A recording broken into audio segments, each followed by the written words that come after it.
Welcome to the channel. In this video, we're going to be taking a look at the report for Community 21 for Workers and Resources Soviet Republic. This was released on the 3rd of April 2021, if you're watching this in the future. It's a fairly interesting community report, especially when we get to the final section. So what I'm going to do is just read through what the devs have said in this community report. Greetings, dear comrades of the Soviet Republic. We have an extended weekend in progress, but we will not miss the opportunity to spread the word about the current stage of development. As we mentioned in the last report, we released the internal test version in the game already to get more people involved in the process of fixing critical and annoying bugs which are present in the game. We're already able to fix several causes of crashes. One of them was caused by clicking on helicopter, airplanes and ship, where another one was related to line spacing while loading a save. Then we fixed a crash while following a helicopter flying abroad. We adjusted the tolerance for fields because it was too strict in regards to terrain. We also added a confirmation window before deletion of all notifications. So you can see there's a lot to be done before we get this version to the public beta branch. That's a hint that maybe we won't see this update until May. In fact, probably what will happen is it'll probably go in the beta branch mid-April and then they'll be testing. So we're probably looking at this update hitting the stable branch probably sometime in May.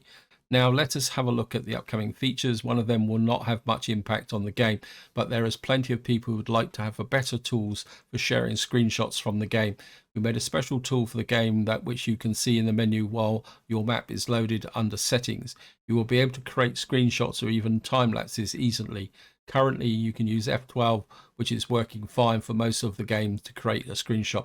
The main difference is that if you use the tool available in the game, you will not need to turn off GUI in using Control G, but the game will create the screenshot automatically without the GUI.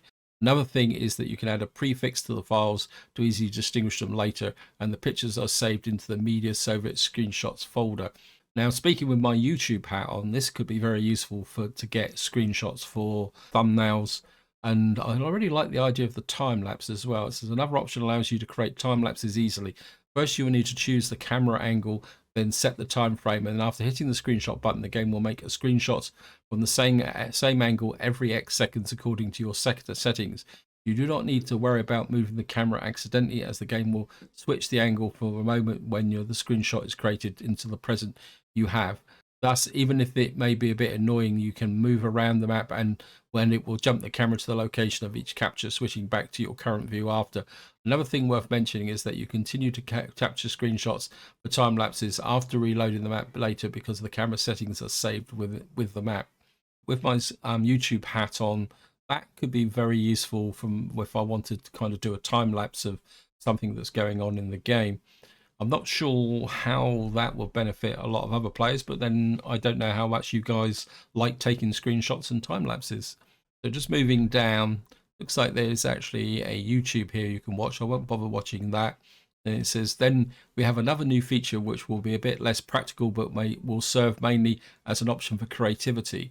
We are working on a tool which will allow you to paint certain surfaces, for example, as gravel or asphalt, to create public squares on your towns or yards covering likenesses of asphalt. These will not be drivable. You will need to place pathways, roads first, and then paint the area as you wish.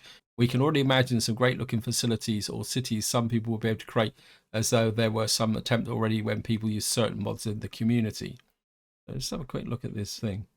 So it looks almost like what you have to do is just put in the footpaths and roads, and then you will be able to texture over this area here. You can see it just at the bottom here of trees and accessories. It makes me wonder whether this is the beginning of providing additional textures. And also could be quite useful if this was available in custom map. This is pretty interesting because it shows that the devs are taking the game in a slightly more creative direction, giving players a bit more flexibility in building their cities. I must say I'm looking forward to this because, well, if any of you watch my series, you know I'm not very good at parks. And the reason I do is the parks don't look right, and that's why I don't bother making them. If we had an option like this, especially if we could put other textures in, I might be a bit more inclined to lay out parks and playgrounds going forward. So moving down to what I think is the most significant element of this community report, It says, we all want to introduce changes for weather. Sun was always shining bright from the north in our game, but now clouds are gathering above your republic. There will be raining and volumetric fog after that, but that is not only about scenery and feeling, because it will have an effect on power output of solar power plants. Another thing will be the wind. The speed of wind will not be consistent. It will have an effect on power output from wind turbines. It will be like real life. The sun will not always shine so brightly on the ground, and the wind will not always blow strong enough to allow you to fully rely on renewable energy without significant investments. And rain will slow down traffic on muddy roads. I wonder if that will also apply to footpaths. The indicator for temperatures will serve also as an indicator for sunshine and wind. You'll be able to change that by clicking on it. So these pictures down the bottom, I assume that these are examples of the different types of weather. Have a quick look. Yeah, that one's okay. Let's have a look. So this is the same picture. So this looks like this.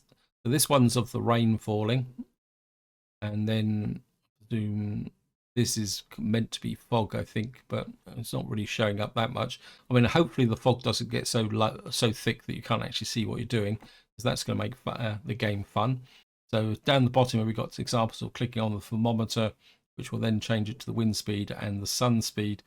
I mean, to be honest, as someone who's not really used renewable energy so far, I kind of think this is a beginning of something more, is probably the polite way of saying it, because my mind goes to the events options, and I can see possibly in a future release, not the release that's coming up, possible weather events like storms or blizzards and things like that could be introduced into the game, which will have an effect on the economy. So I mean, I'm going to be completely honest, I'm just speculating now.